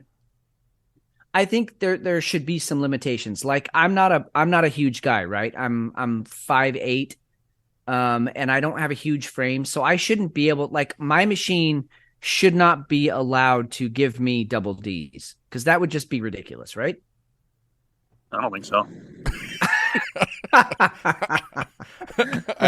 This is Whiskey Hell approved. You can have the biggest tits you want, Fitz. You want H's, All right. baby? Absolutely. So, Sorry. but then I could the next day I could also then, give myself a 16-inch, Yeah. schlong. You could give yourself a 16-inch big black cock. You could change colors too. Oh, ooh.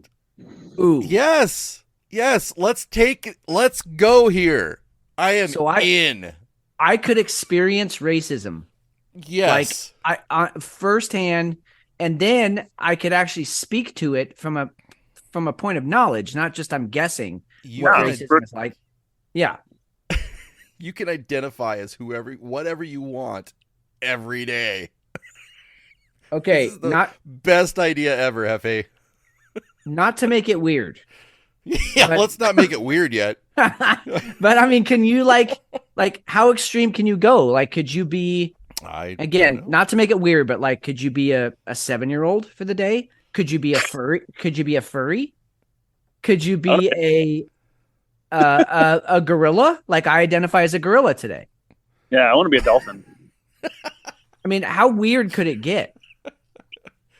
I think we should be able to. I think we should explore this more. I think this is a phenomenal idea. I mean, you're literally Transformers. Machine. The transomatic.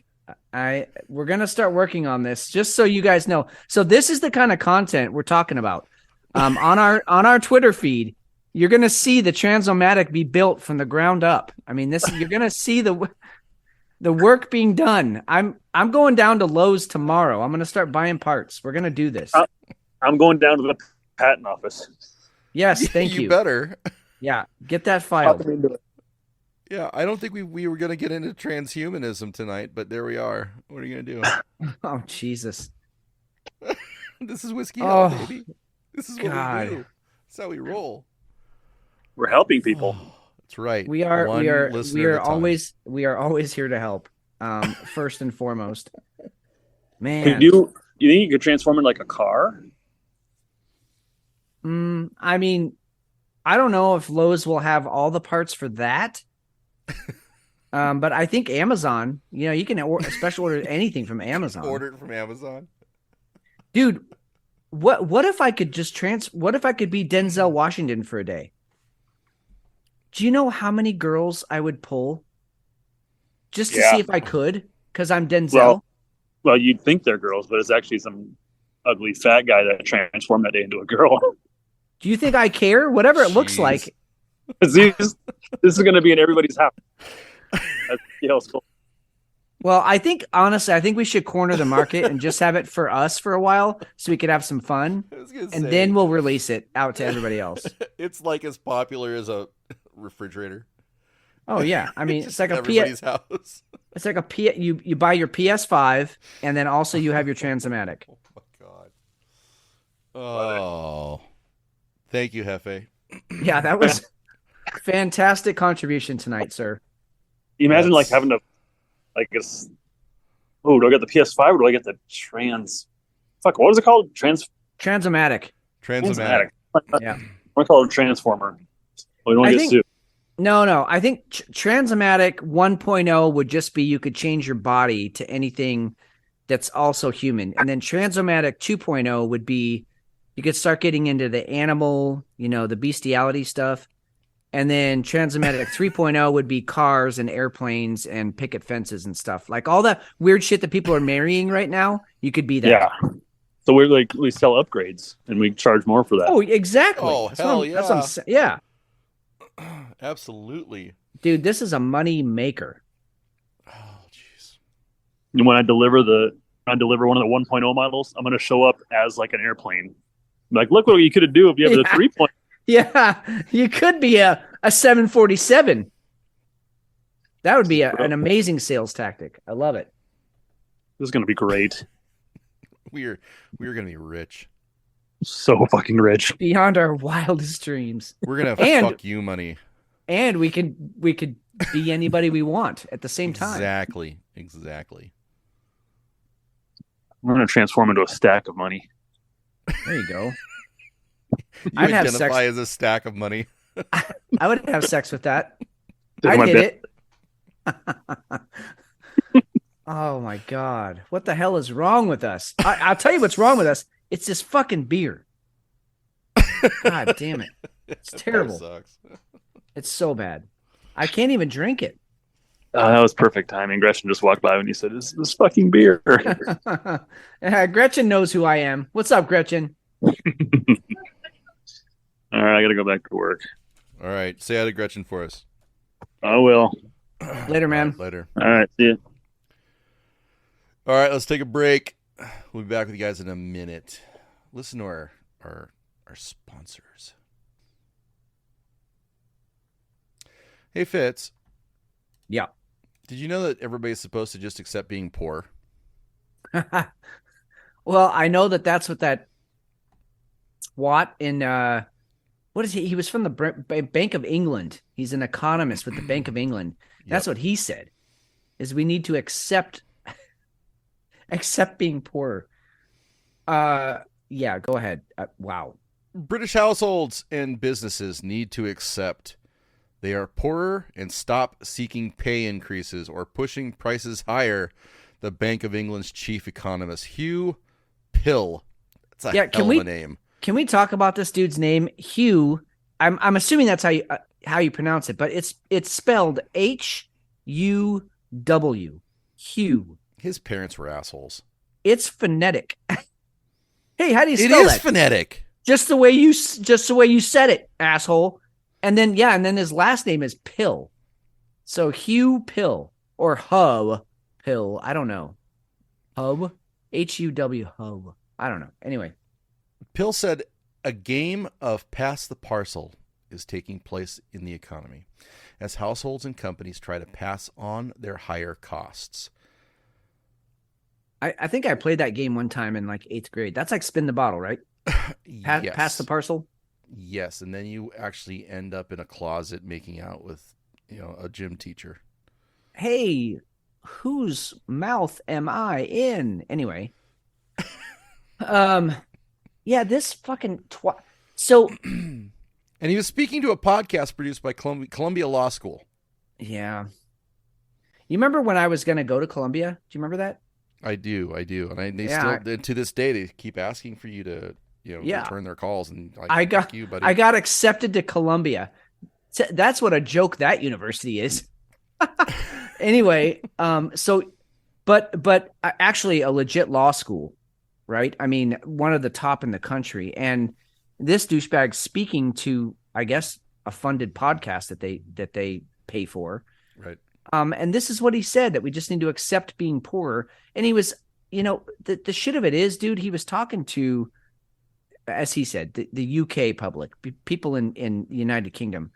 He's saying that to every poor person on the planet. Everybody. That's exactly what he is. Yep. Don't better yourself. Don't want more. Don't work towards anything. Just accept being poor and shut the fuck up. That's how I took that. Oh yeah, me too. I was very frustrating. So why is shit like this not getting canceled? Like, why is this guy not canceled? Why is he not part of cancel culture? Like, somebody says something that they shouldn't say about the LGBTQ plus 2G, 5G community. They say something they shouldn't say there, and they're canceled and their career's done. But this guy can tell poor people, just don't fucking worry about it. Pat him on the head and say, just keep being poor. And he gets to keep his job. He'll probably be invited to other podcasts. He'll be invited to do other speeches at other prestigious universities. He doesn't get canceled. And what he's saying is actually offensive. Oh, it's terribly offensive. It's terribly offensive. And it's undermining. Yeah. Right. And I get where he's coming from. If everybody keeps asking for money, the prices are going to stay high. I understand that. If he would have framed it like that, yes, it would have been easier to swallow. Yes, the pill would have been easier to swallow. But the way he came across was a pompous, arrogant prick. Yeah, an elitist, arrogant prick.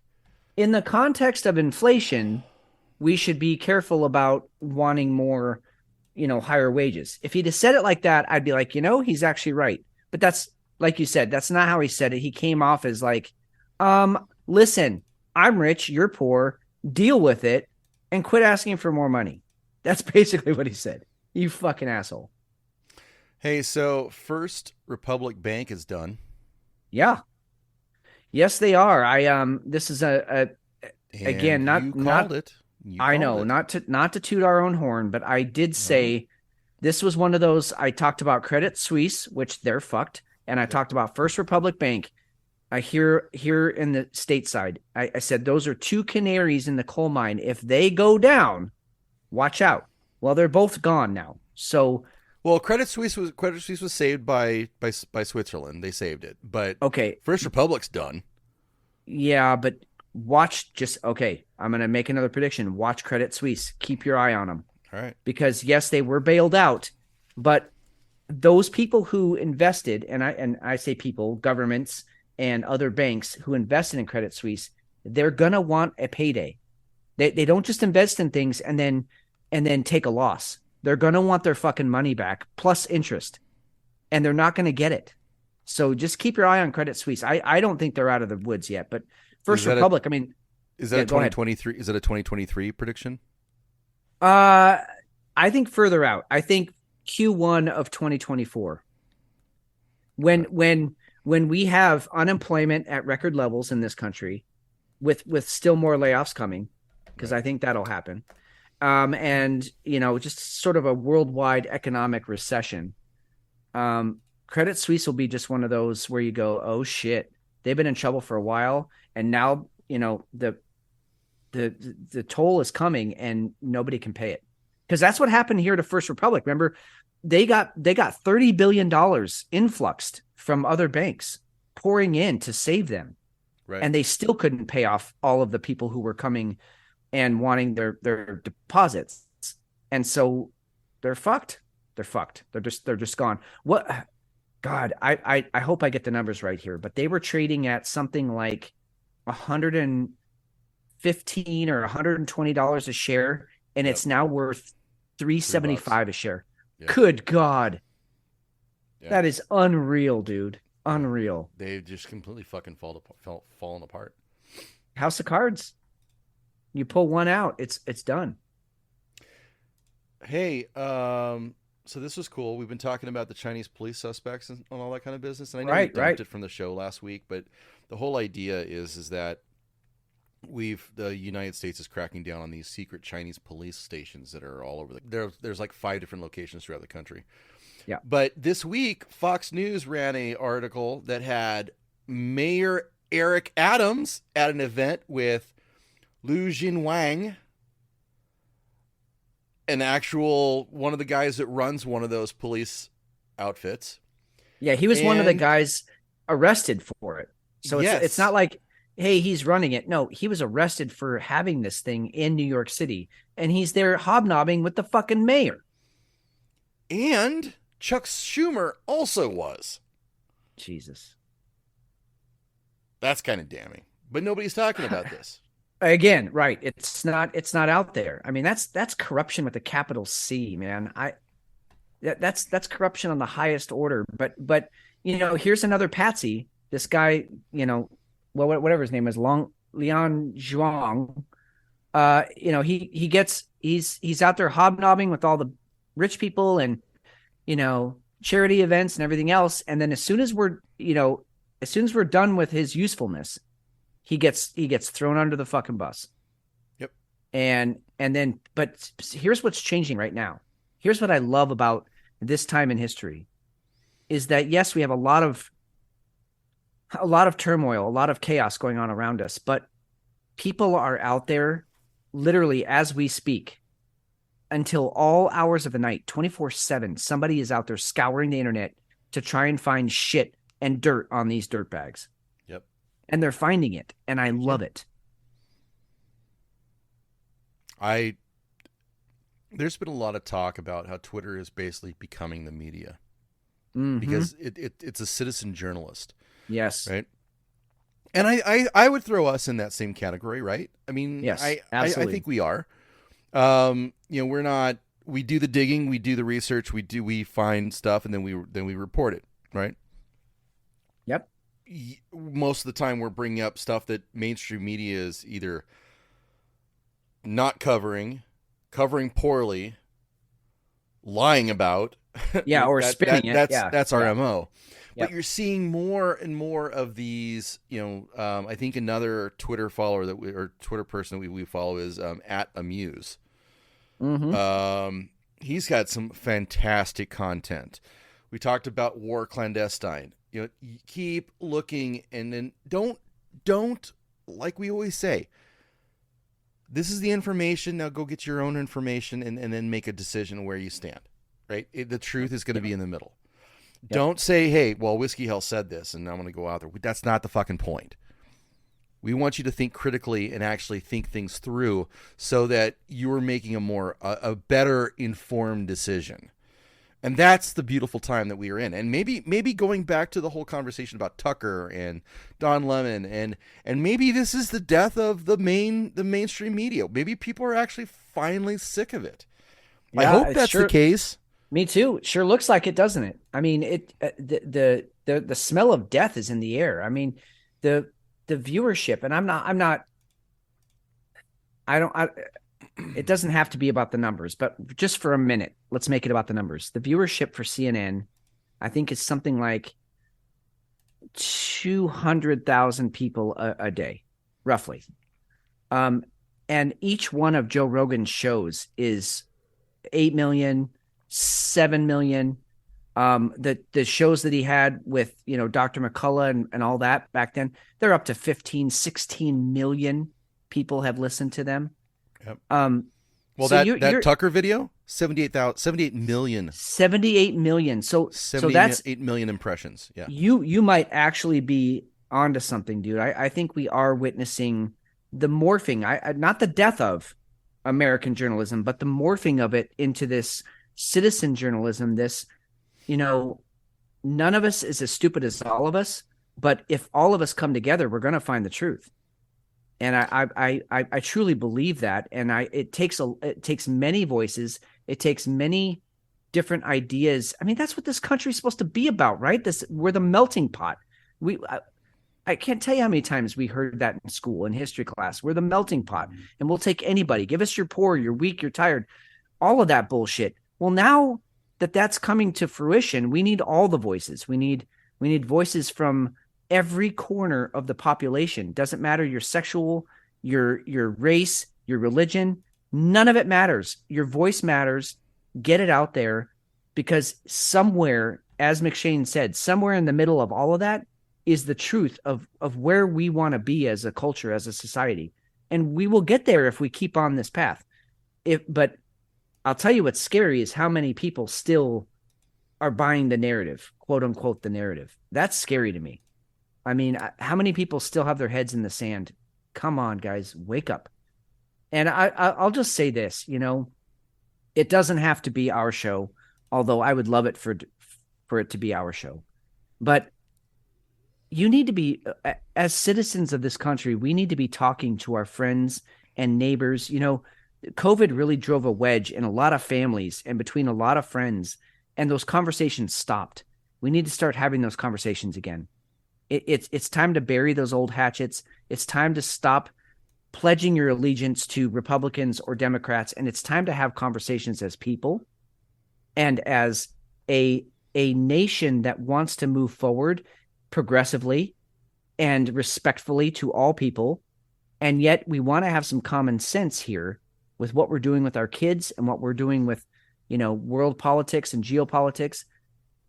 All of those pieces have to be there. And the only way that that's going to be possible is if we stop listening to the talking heads that make a shit ton of money off of this and start listening to each other. Let's take a quick break. All right, Fitz. I feel that we need to get into this. What are we getting into? Oh, yes. My God. Do you remember when Jackass came out? The show? Yeah. Yep. And I mean, part of the novelty of that show was that not only were people getting hurt, but they would also go out and like fuck with people out on the street. And you would laugh. You'd be like, oh my God, I can't believe they're so gullible. They would actually fall for this. And there was some comedy to it. And you could laugh and be like, oh my God, well, now here we are in 2023, fast forward, 20 years. And then this story comes out. I literally had a belly laugh from this. This is amazing. This is Jerome Powell, who is he was called by some Russians pretending to be Voldemort Zelensky. But what we're going to find is that growth in 2022 was positive but modest. It was subdued. So 1% around that level. In terms of this year, most forecasts call for the U.S. economy to continue to grow, but at a pretty subdued level. So growth of less than 1%, let's say. But we would tell you that a recession is almost as likely as very slow growth. So that's a fact, and I think that is partly because of us having raised rates quite a bit. But this is what it takes to get inflation down. To get inflation off of the high, we've had inflation at its highest level in 40 years. To get inflation to come down, what we need is a period of slower growth so that the economy can cool off, so the labor market can cool off, so that wages can cool off. And so that's how inflation comes down. That's the only way we know to bring inflation down. And it can be painful, but we don't know of any painless way for inflation to come down. How about you stop printing money, you fuck stick? That's how you stop inflation. You stop printing the fuck. Anyway, that's not the point of the story. But God, even when he's getting punked, he's a fucking dick. So Vovan and a guy named Lexus called the chairman of the Fed. Okay. Jerome Powell is the chairman of the Fed. And actually made him think that he was really having a conversation with Zelensky. Which, by the way, why?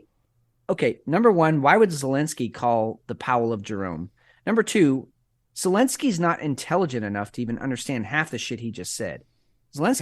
He's actually a moron. If you hear him talk, he's kind of like Biden. If he doesn't have his talking points in front of him, he's got to have kind of he's an an actor. moron. He's an actor. And then number three, like, why would you not, like, are you telling me that Jerome Powell doesn't have handlers that screen these kind of calls that make sure not. this is legit? What the fuck, dude? That's let me go ahead and play this, because I think I want to get some of the conversation. Yeah. Let me just say it's a great honor to speak to you today. I'm glad you made time to speak to me. Great honor. And, it's just great to be with you today. And I just would like to ask you and your vision, because I think that you are a wise person, one of the wisest person in the world. So your opinion is really important for me. So I would like to ask you, what is your views? How things is going in the US, and how did the crisis hit the US? And first, how did it impact on the world economy? We have a problem with high inflation through food and energy costs, for example, and also just disruption of supply lines and disruption of really the whole world order that we've had for so many years. So China is reopening, and that's going to have positive effects on global growth.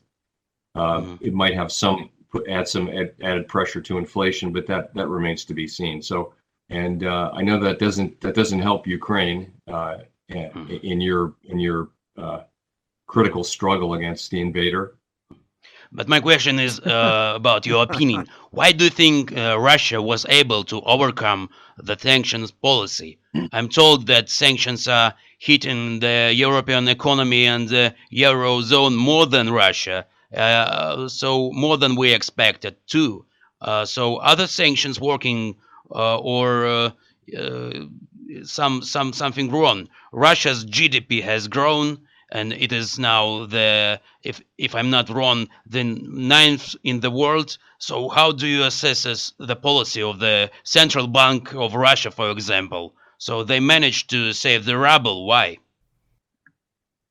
Yeah, so I should say that in our system, in our governmental system, it's really the administration, which is to say, we're not part of the administration. We're an independent central bank. So the Treasury Department, Janet Yellen, and the White House, of course, President Biden and his people, they really create, devise, and enforce the sanctions. Yeah, I agree.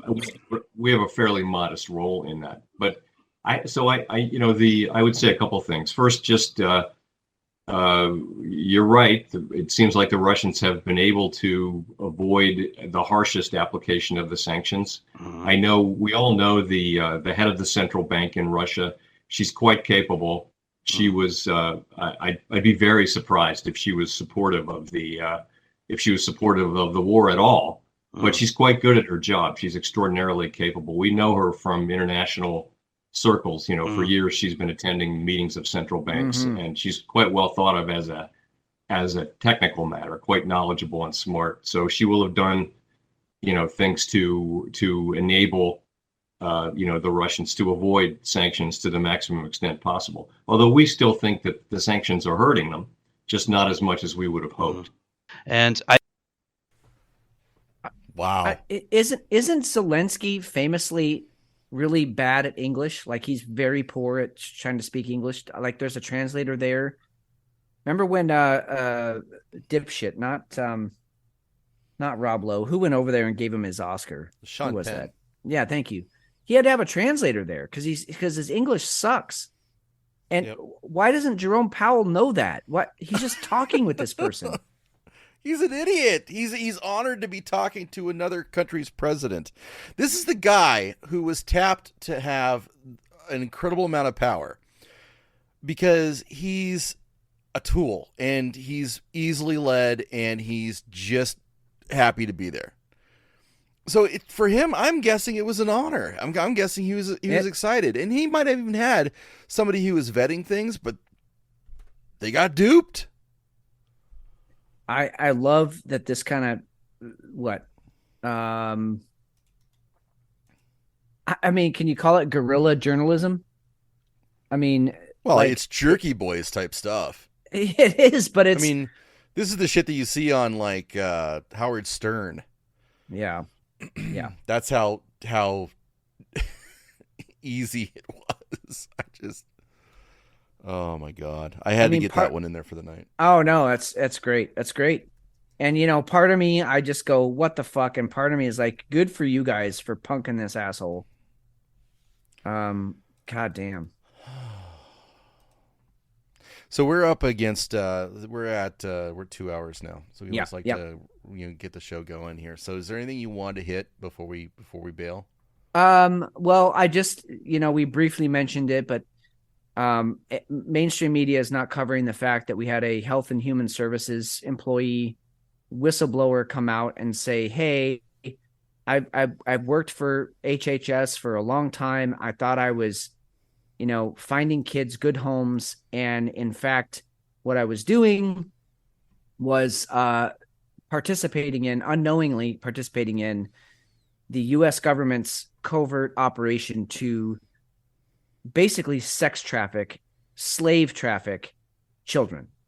The U.S. government is doing this, not just, we didn't know it was happening. They're actively participating in human trafficking. And when I say human, I mean child. And so, wow. So let's go ahead and listen to it a little bit. I won't play the full thing because it's about 5 minutes. You guys can go and check it out in show notes. But this is Tara Lee Rodas. She testified that the U.S. government is working as the middleman in a massive child trafficking honor to be here. I thank you for the invitation to share my testimony. My goal is to inspire action to safeguard the lives of migrant children, including the staggering 85,000 that are missing. Today, children will work overnight shifts at slaughterhouses, factories, restaurants to pay their debts to smugglers and traffickers. Today, children will be sold for sex. Today, children will call a hotline to report they are being abused, neglected, and trafficked. And we don't know if they're going to get the help they need. For nearly a decade, unaccompanied children have been suffering in the shadows. And I have to confess, I knew nothing about their suffering until 2021, when I volunteered to help the Biden administration with the crisis at the southern border. As part of Operation Artemis, I was deployed to the Pomona Fairplex Emergency Intake Site in California to help HHS, Office of Refugee Resettlement, reunite children with sponsors in the United States. I thought I was going to help place children in loving homes. Instead, I discovered that children are being trafficked through a sophisticated network that begins with recruiting in home country, smuggling to the U.S. border, and ends when ORR delivers a child to a sponsor. Some sponsors are criminals and traffickers and members of transnational criminal organizations. Some sponsors view children as commodities and assets to be used for earning income. This is why we are witnessing an explosion of labor trafficking. Now, whether it's intentional or not, it could be argued that the United States government has become the middleman in a large-scale, multi-billion-dollar child trafficking operation that is run by bad actors seeking to profit off of the lives of children. As for me, my interest is the safety of the children. I do not view this as a political issue. I view this as a humanitarian issue. I assure you, my motives are the highest and best. I want the children protected. So I want to tell you some of what I witnessed personally at the Pomona Fairplex. I saw vulnerable indigenous children from Guatemala who speak Mayan dialects and cannot speak Spanish. That means they cannot ask for help in English. They cannot ask for help in Spanish. They become captives of their sponsors. I have sat with case managers as they've cried, to tell me the horror of what has happened to children as they make the journey to this country. I saw apartment buildings where 20, 30, and 40 unaccompanied minors have been released. I saw sponsors trying to simultaneously sponsor children from multiple ORR sites at one time. I saw sponsors using multiple addresses to obtain sponsorships of children. And I saw numerous cases of children in debt bondage, and the child knew they had to stay with the sponsor until the debt was paid. Realizing that we were not offering the children the American dream, but instead putting them in modern-day slavery with wicked overlords, was a terrible revelation. A terrible revelation. So we're gonna leave it right there, and you guys can go ahead and check it out in show notes. Yeah, it goes on from there, and so CNN blackout, Fox News blackout, MSNBC blackout, CBS, ABC. I can go on. BBC. No one's covering this. She gave a public testimony, and no one's covering it. It's sick, which tells you a lot right there, as far as who's covering this up, who has vested interest in keeping it going. It's sick. I mean, all the rumors that 3 years ago I would have been like, get the fuck out of here, Pizzagate, come on, that's stupid. No, nobody's doing that shit. Now, I don't know. I don't know. I want to know more. There should be a public outcry. I will say that a senator, I don't remember who it was, Hawley, stepped up this week based on this testimony, and he wants the FBI to a full investigation into these 85,000 missing kids. He wants the full force of the FBI finding out what is happening. And it's a great gesture. I want to see some action with it, though. I don't want that to fade into, it's just going to get memory hold. And then we're going to go, hey, remember 6 months ago when that woman got up on Capitol Hill and testified, and then the FBI was supposed to investigate? What's going on with that? I that's what I don't want. I want us to get some real fucking answers, because this is sick shit. If we are, as a society, if we aren't going to protect kids, what are we doing? Why are we here? Well, the kids are supposed to be the future, right? Exactly. But why are we seeing all of these states that are deciding that, hey, we're going to go ahead and roll back child labor law? Yes, that's true too. Why does Hyundai using child labor in their Alabama factories? Mm-hmm. Why is I've got a series of Reuters articles you guys can go and get into. Reuters has actually done a pretty decent job. But again, nobody's talking about it. Teen risked all to flee Guatemala. Her payoff, job in a U.S. chicken plant. Let's see here. It's just, we're talking McDonald's, we're talking Dunkin' Donuts. I mean, it's just, as long as you've got a fake ID, you can go ahead and we'll go ahead and we'll put you in. It's fine. We'll let you go ahead and do some massive labor that you shouldn't be doing. Or and the worst is obviously the sex trafficking. That's the worst. Because that's what that leads to. Yeah. You want to make some more money? Or, oh shit, you didn't do your job well enough today, so now you need to do some favors for me. I mean, that's how this shit starts and ends for a lot of these kids. And anyway, I'm outraged. All of you listening to this podcast should be outraged. We as Whiskey Hell are outraged. The entire nation, the entire world should be finding out what is happening to these kids. So I wanted to make sure we hit that tonight because, again, MSM is not covering this. Mainstream media is not covering this at all. And it needs to be shouted from every rooftop. We got to stop this. Fitz, what beer are you taking to bed? Sorry. No, it's not even close tonight. You know that. I'm definitely going with the Boulevard. The Churro Grande. Yeah. Big beer. even though it was only 12 ounces, big beer. 13.5%. It was all of that.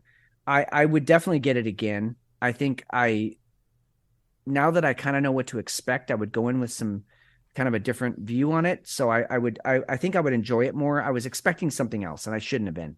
I should have just been open to whatever it was, but I would definitely get it again. The chai stout was, and still is. I still have about two gulps left here.